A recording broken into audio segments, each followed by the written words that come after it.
Well, there was me hoping that my camera wouldn't glitch, but hey presto, it has. So I'll try and start all over again. Talking about transcendental deism, the search for spiritual experience and the application of deism so to it.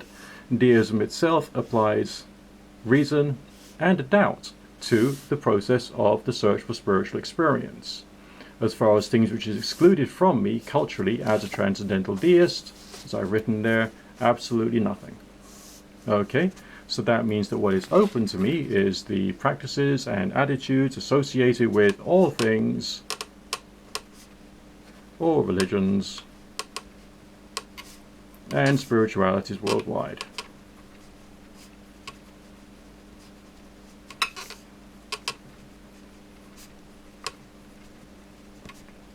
Which I am free to accept and reject based upon my own conscience. Okay, but we have a bit of a caveat here because of the nature of my attitude, which is deistic. I feel obliged to apply reason and doubt to various different things, including my own experiences. The experience, therefore, is to search for spiritual experience via any means, starting out with maybe a hypothesis about how the world works, and then to go through the process of putting things to the test sufficiently and over a long enough period of time for me to develop some points of view or conclusions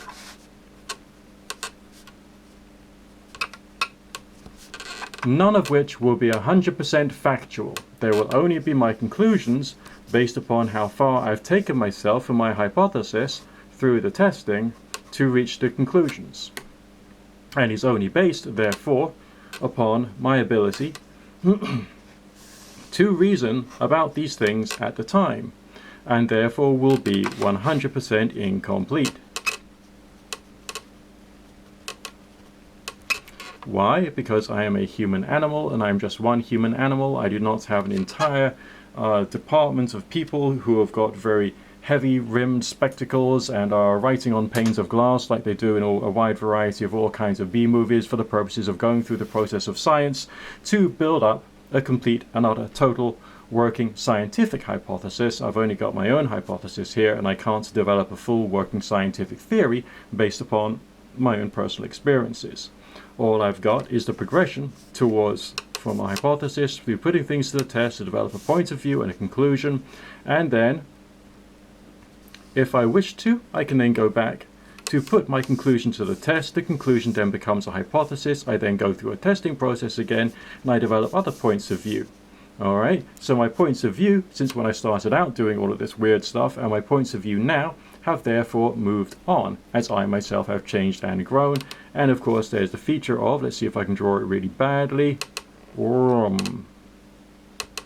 the brain, the human brain, as it carries on going through its change and growth over the years and develops new connections and all kinds of other stuff and gets rid of old connections, and the person inside the brain carries on changing and growing. Also, that is the different forms of exercises and external stimuli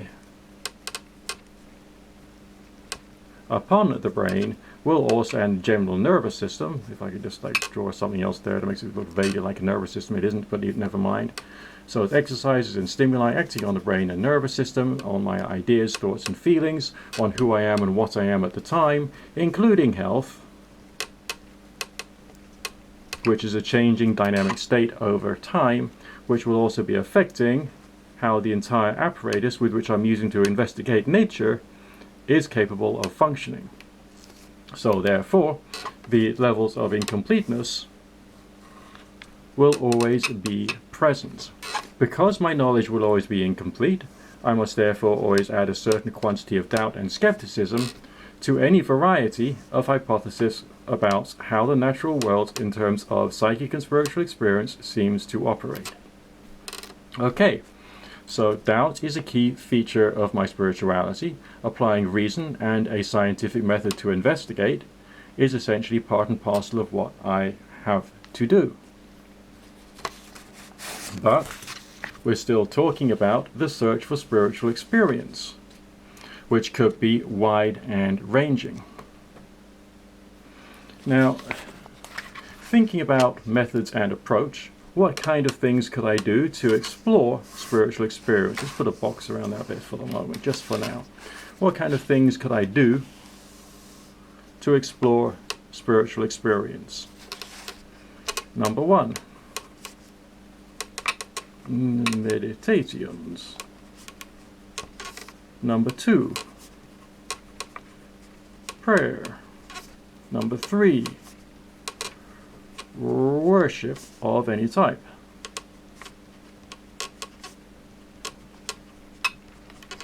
And choosing whatever method of worship of any type is relevant to me as a person. I'll just go back up to the brain symbol. At that time in my life. If I'm choosing a more religious method, then I will choose a religiosity which seems to suit me at that present point in time. But I have to be aware that I cannot use the phrase "it works" about anything to do with spirituality or faith. Why? Because of course the phrase "it works" means something very specific. It talks about a result which could be self-developmental, it could be psychological, it could be spiritual, it could be in the outer world, or it could be medical, according to the claim which is applied to it, which has to, by its very nature, be specific, time-bound, measurable, reliable, and repeatable. Now, that's only if we could say it works about anything at all, even just a religion. Think about it. Now, as I've already said, I've already pointed out, I'm not excluded from any form of practice. I therefore have no objection to any practice at all, including those which come from Wicca, the runic cults. Okay. I'm just doing the first letters of the Futhark because, you know, what the hell. You know, witchcraft, paganism, any of these things. No objection at all. But also none from Christianity.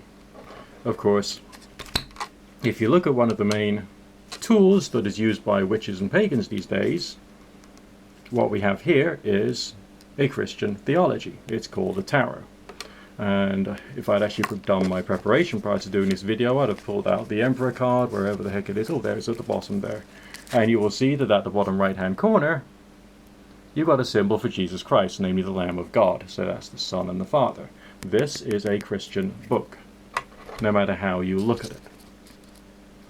So you cannot exclude Christianity, because Christianity has contributed so heavily to paganism, the runic cult, and so on and so forth. You can go and do your little chicken and egg arguments all the time about these things if you want to. I've also drawn the chaos sphere as well, for those who like that sort of thing. I don't even know what the symbol is for Thelema these days, so I'm just not going to draw that. Okay, so little arrows on the end there, because everyone likes a good chaos sphere. It means so much to so many people. Although, you know, that shouldn't, because it's not necessarily anything else apart from another cult symbol. But these different attitudes, these different things, they've all got different forms of practices within them. And I am not excluded from any of them. So all of these I do not object to, and I do place them under the various different things that I personally might want to use at various different stages in my life. But I'm also aware that, again, we cannot apply the idea of it working because there is no result which is specific, time-bound, measurable, reliable, and repeatable, which is therefore the very defining characteristics of something which works. Alright? Now, some people would suggest that, you're a better person if you do a different type of religiosity. I've met people from different religiosities, same religiosities, and often I come across a wide variety of stupid ideas. But I personally do respect the wisdom of all of those and every other spirituality on the face of the planet, including the words of Rumi, who's a wonderful Islamic guy, including the Old Testament, the New Testament, this, that, and the other. There is wisdom, and I respect wisdom, not necessarily rank stupidity, and rank stupidity comes from the use of the phrase, it works.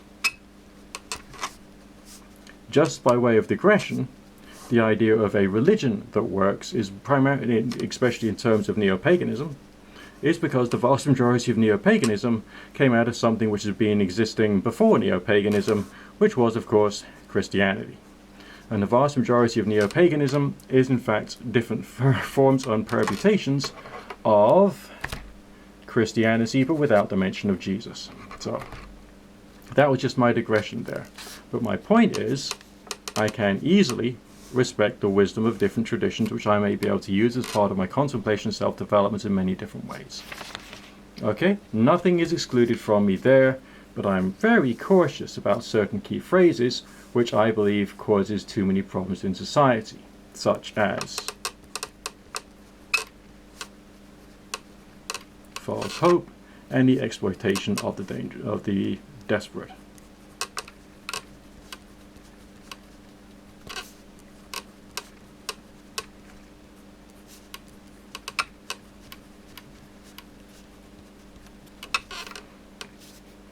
Which essentially means that the phrase "it works" has to be regarded as a form of social evil and has to be excluded from all forms of religious and spiritual communication of any type whatsoever in the world.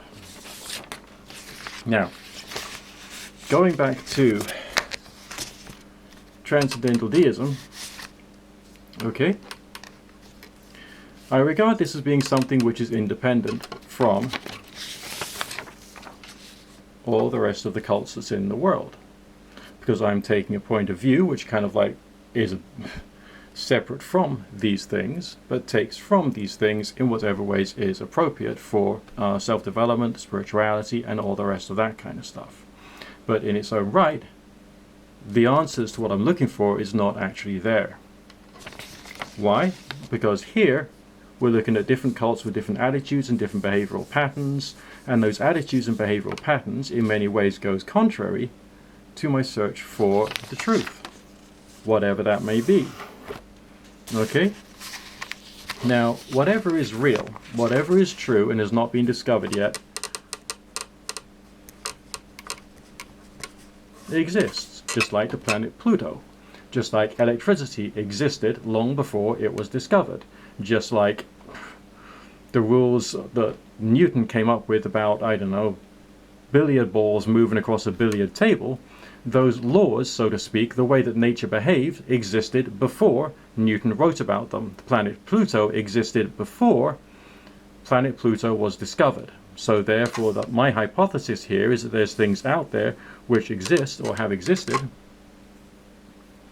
for a long period of time, but people haven't really gone into it all that much.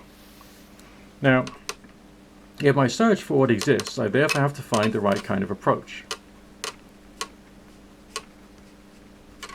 And the right kind of approach should go, as far as I'm concerned, through the mind.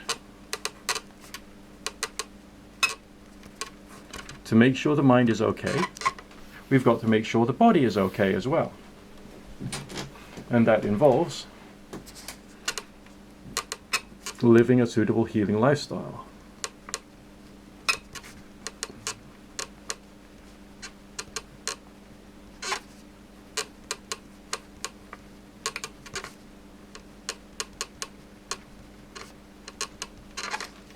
which by its very nature I will get wrong.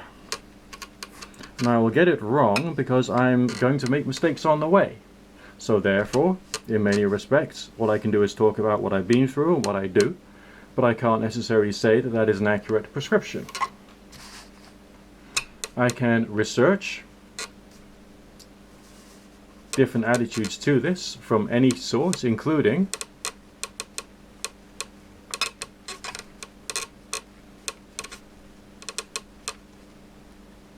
Alphonse Louis Constant, Barbara Ann Brennan,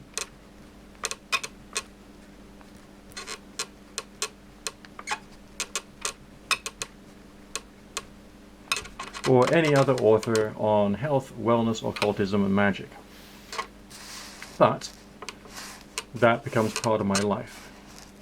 When thinking about trying to find what exists spiritually, and the approach is to the mind, we therefore have to work out what things we do within the mind, which then leads to the possibility, hypothetical possibility, of working out through experience and experimentation what exists. Now, in trying to figure this out for myself, I came across an understanding that there's 4 different meditations we should be doing in a certain sequence, which is what... Yep. Quick, there we go. The Grimoire and the Herbal by Nick Dutch. Available on lulu.com right now. But I'm telling you now, so you don't actually have to buy the book, but if you bought the book, that would be good. Okay. Firstly,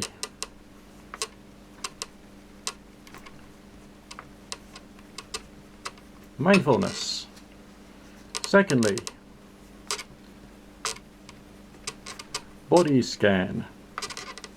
Thirdly, chakra opening. And finally, ascension meditation, or going upward in your meditation state. Now, as far as those 4 meditations are concerned, I worked out through experience, often as a result of me sort of like mucking up big time in my life and needing to sort myself out and going back into doing meditations, that they all have different forms of features and functions, and therefore it becomes important prior to doing anything from up here, or alongside doing anything up here. Okay? And these 4 things are not taught effectively within those particular groups, because these particular groups are designed to provide you with ideas which essentially make you want to be a part of this group, or that group, or that group, or that group, and so on and so forth, without seeing that all of these are different denominations essentially of the same whopping great whole. Right? So let's have a quick look at those 4 meditations themselves and see how they kind of like connect and build up to create a bigger picture, and therefore prepare you for everything else. I'm just going to pull that bit of paper out so I've got my own notes to read from. Okay, mindfulness.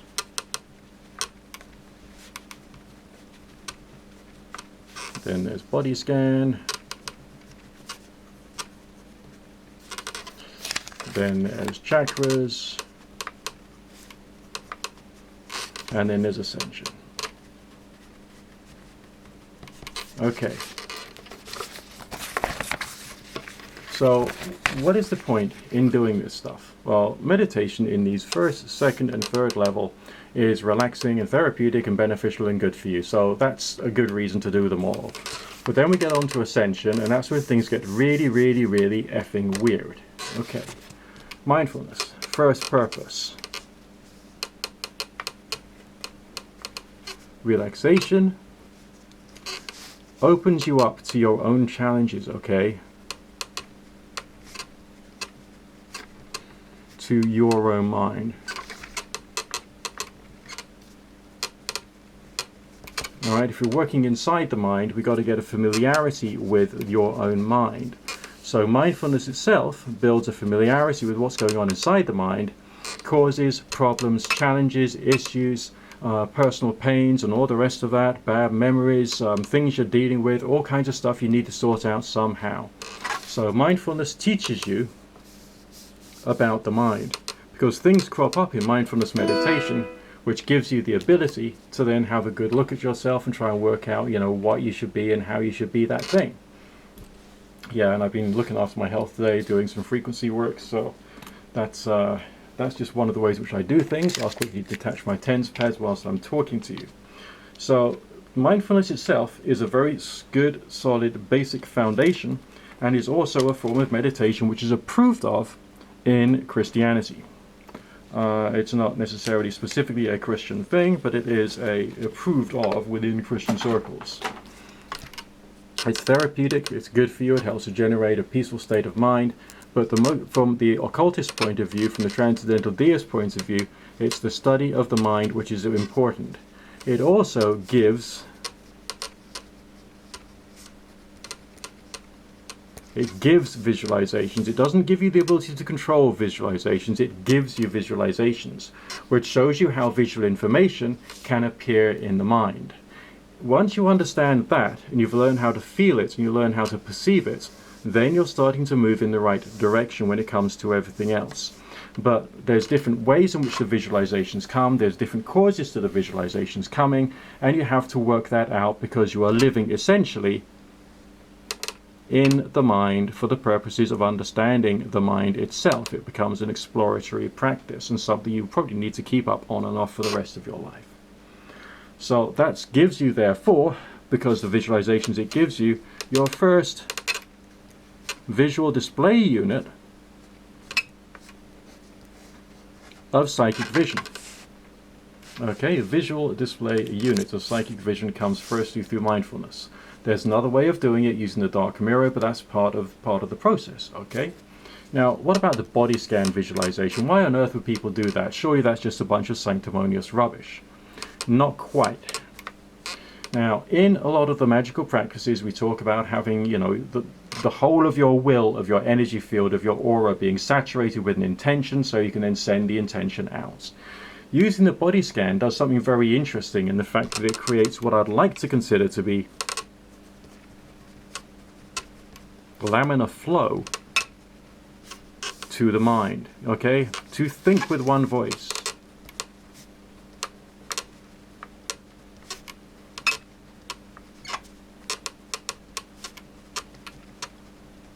To have a singularity of consciousness.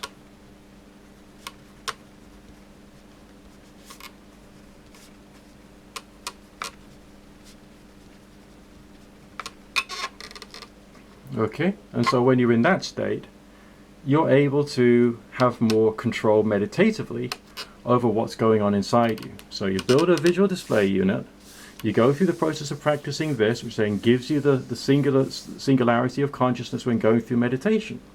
All right, very useful, very practical. Maybe spend a couple of days, weeks, months, or years doing that. A few days, weeks, months, or years doing that plus that. See how you build yourself up. Now, these two are not specifically occultic. These two are not specifically magical. These two are useful, they're beneficial, they're therapeutic, but it does provide you with that visual display unit effect I was talking about before, and the singularity of consciousness. This is therefore part of your training. Now, doing the chakra meditations in order, red, orange, yellow, green, blue, purple, and brilliant white, in their right locations, in the right orders, slowly, gradually, with good visualization, does weird and wonderful things. Again, therapeutic. So I'm just going to write that down there.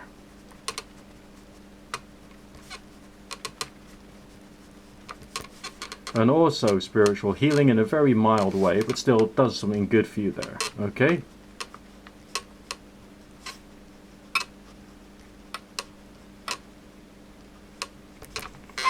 Alright, so there's just something, you know, healing and therapeutic and beneficial to go sitting in meditation, lying in meditation, whatever it is you want to do, and going through the chakras one at a time. But as you reach the crown chakra, alright, or indeed even the throat and the third eye, you know, if you're going to from the red right the way up the top to the crown, you end up in a position of having sensitivity, no matter how mild, to your own energy fields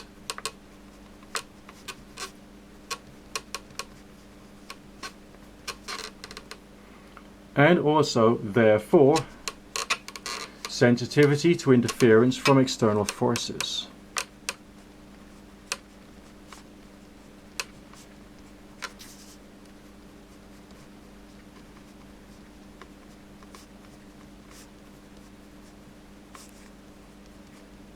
External spiritual forces. Because this, once you've done that, you've done that, you've done that, you are on the verge of mediumship. You're at the place where you can start playing with, see if you'll find a space to write it there. Oh, I'll write it on this side. Little division there.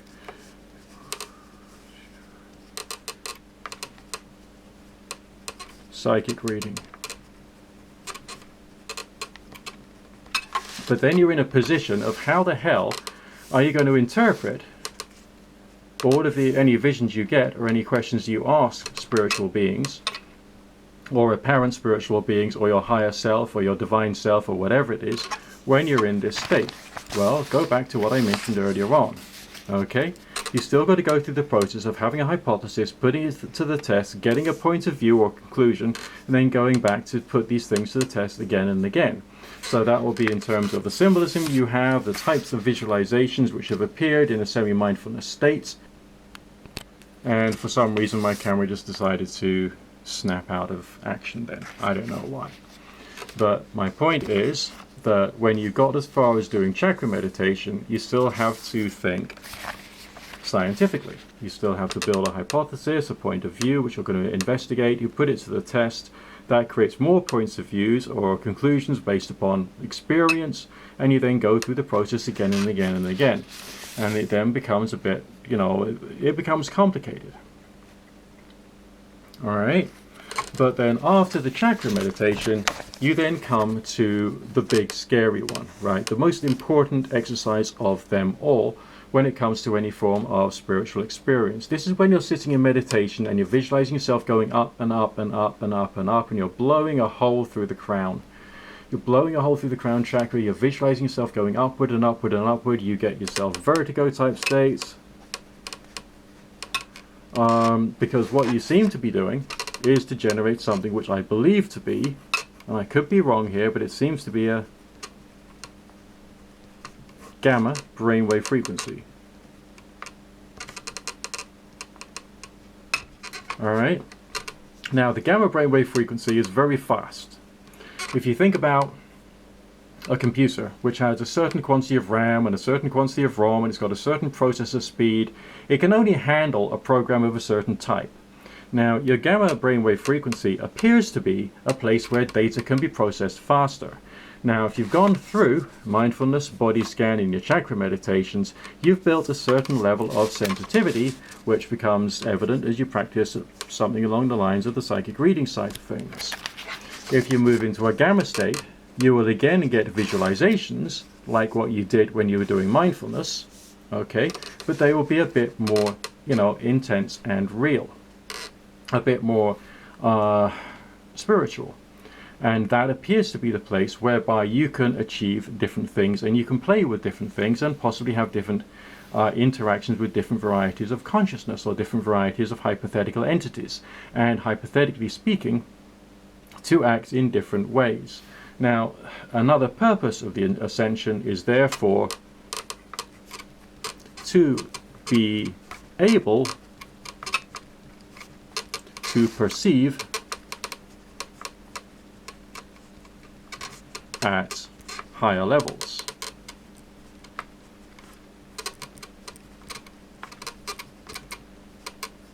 Now you should be able to jump to the conclusion at that point that if you can perceive at higher levels, you should be able to act at higher levels too.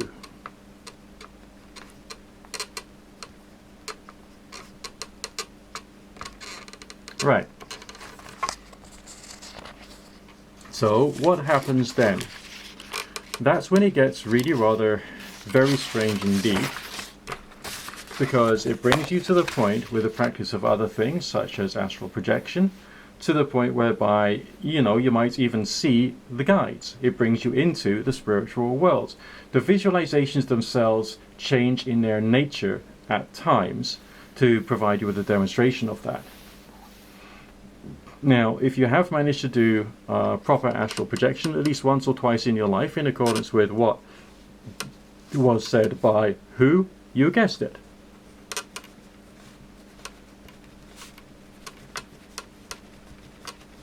Sylvan Muldoon and Hereward Carrington.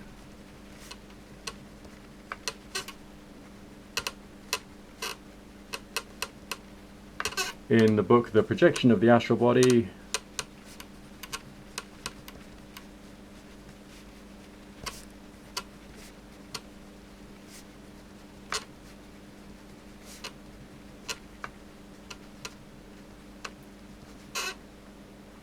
Which is a book which you will have to buy because it is very, very true, as has been proven by quite a lot of direct experience over the years. You end up in a spiritual world which is illuminated by blue and yellow light, where there are no shadows. That appears to be the genuine spiritual world. And in that world you will eventually see guides and similar people. And they will be people. Okay? It's like you're dealing with people. And so you got to treat them like people. Okay? Be polite.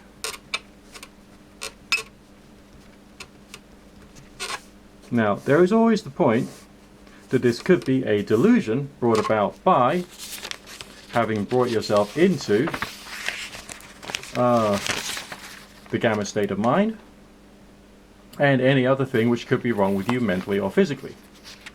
Alright, that is hypothetically possible. Alright, there's a hypothetical possibility that some of this could be delusional, which is why you need to be like a deist, and after the experiences, brackets not during,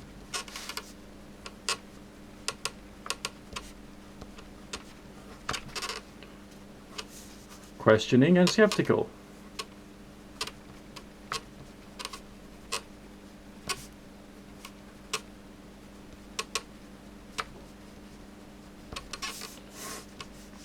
Why do you need to be like that? Why do you have to have doubts? Which I will underline 3 times. Because then you can ask more questions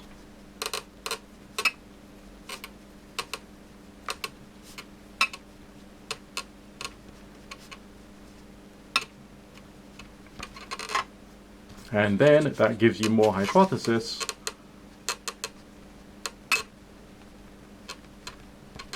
to test later. Because no matter what you think now, it's going to change. Because you're a growing, developing organic creature. And you then carry on going through the process of your hypothesis, putting things to the test, developing a point of your conclusions, and putting that to the test again. Then with the passage of time, you end up in a much greater state of being much closer to the truth. Now, as I've said, right,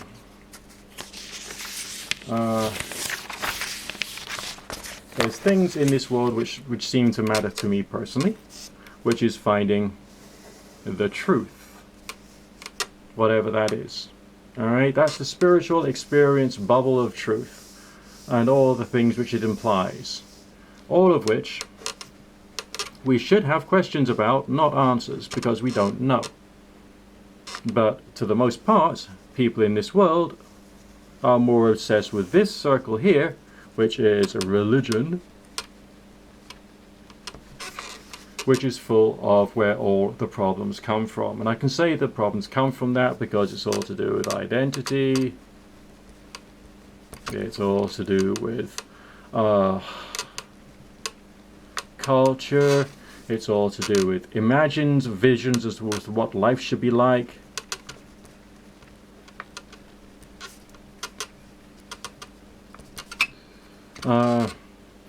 And there's just too many other considerations there. That is actually not important to me. We could just like wipe it out.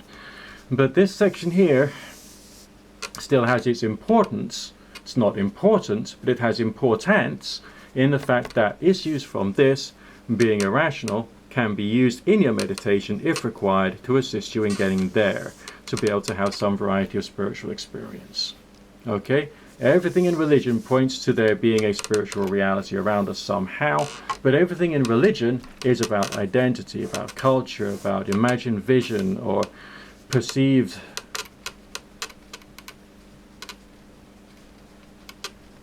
goodness, which might or might not be there depending upon how deep you choose to go into analysis of how religion does things for people. But the fact of the matter is, you've also got the question, taking into account the broad spectrum of attitudes within just one particular faith-based expression which is present these days, namely Christianity. Alright. There's too many different interpretations of that. I mean, the people in Wyoming would have a very different form of Christianity than those in my local parish, and there'll be people in Scotland who'll have different understandings of it than those in Cornwall, and there'll be people of different denominations in different churches within just a couple of miles of each other who will interpret things differently yet again and again and again. You got to work out whether any of this is actually worthwhile being concerned about. Just not specifically. Religion, as far as I'm concerned, that is a cognitive and perceptual tool. It is not the actual territory. That is the map. That is the territory. My interest is in whatever is here, in spiritual experience.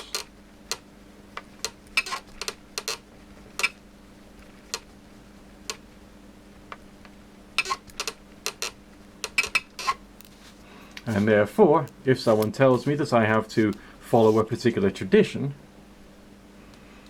I'm probably going to tell them no. I mean, if you're just following a particular tradition, then your concern is your tradition. Okay? My concern is if this is real, and I'm not just a delusional fuck, which I might be. I could easily be a delusional fuck. But if this is real, alright, the importance there could be for eventually, as there is greater understanding with the passage of time, human self-understanding.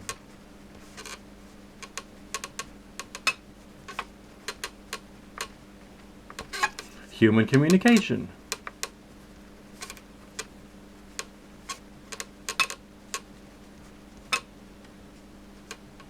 And if things like spiritual healing were explained properly and put through to their logical conclusions, human physical and mental health.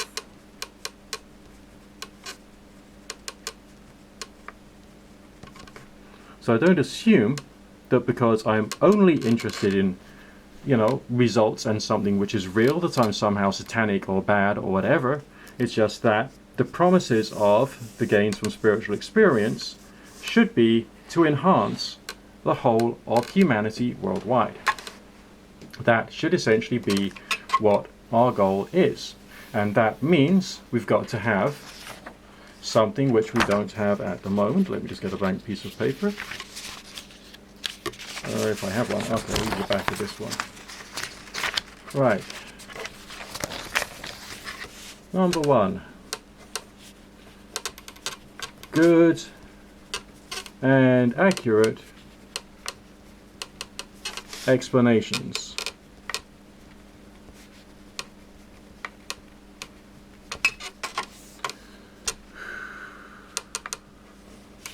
%100%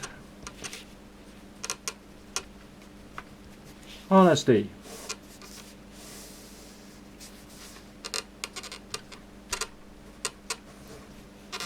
Desire to experiment.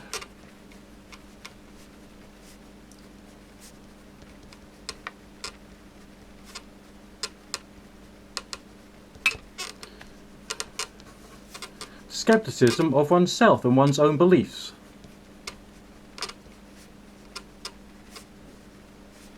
Now, when you're in primary school, you are probably encouraged to believe in yourself. When you're in middle school, you're encouraged to believe in yourself.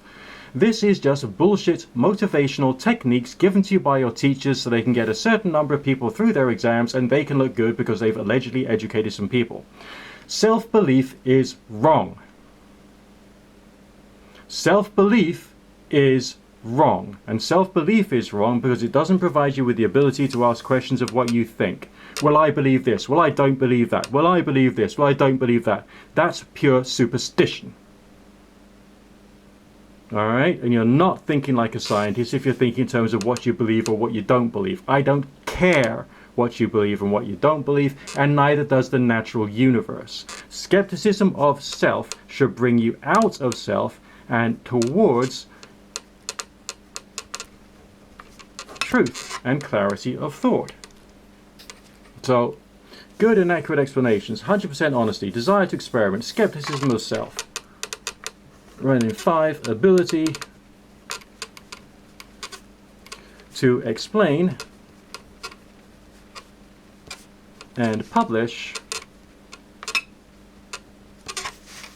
mechanisms to generate results.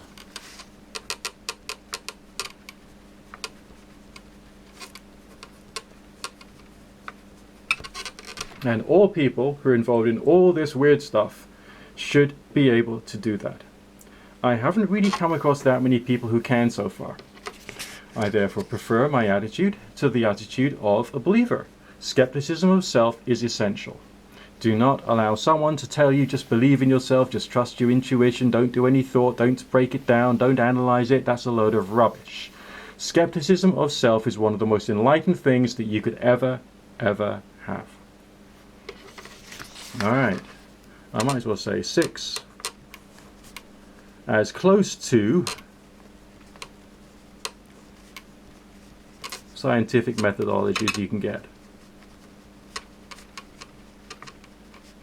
Which is hard to do because you're dealing with things which aren't breakable down into physical reductionist terms. But that's essentially what I'm talking about here. And this, I hope you will see, is a slightly more advanced attitude towards the world of the weird than a lot of the other things you've heard before. Take into account specifically the plan of the meditations, because essentially this is what you should have been taught exclusively in your Wiccan or pagan training, and not anything else to do with the various different cults of bullshit associated with those faiths, if you wanted to be a person who could actually do weird stuff. But remember, approach this from bottom up processing, not top down processing. We approach this from a position of complete and utter ignorance because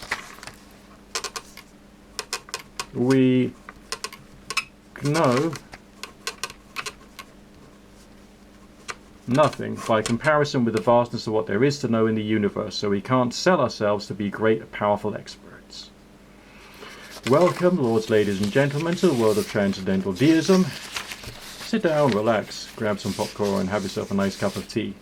And understand that there's a bit more truth and reality to where I'm coming from than where a lot of people are in this world.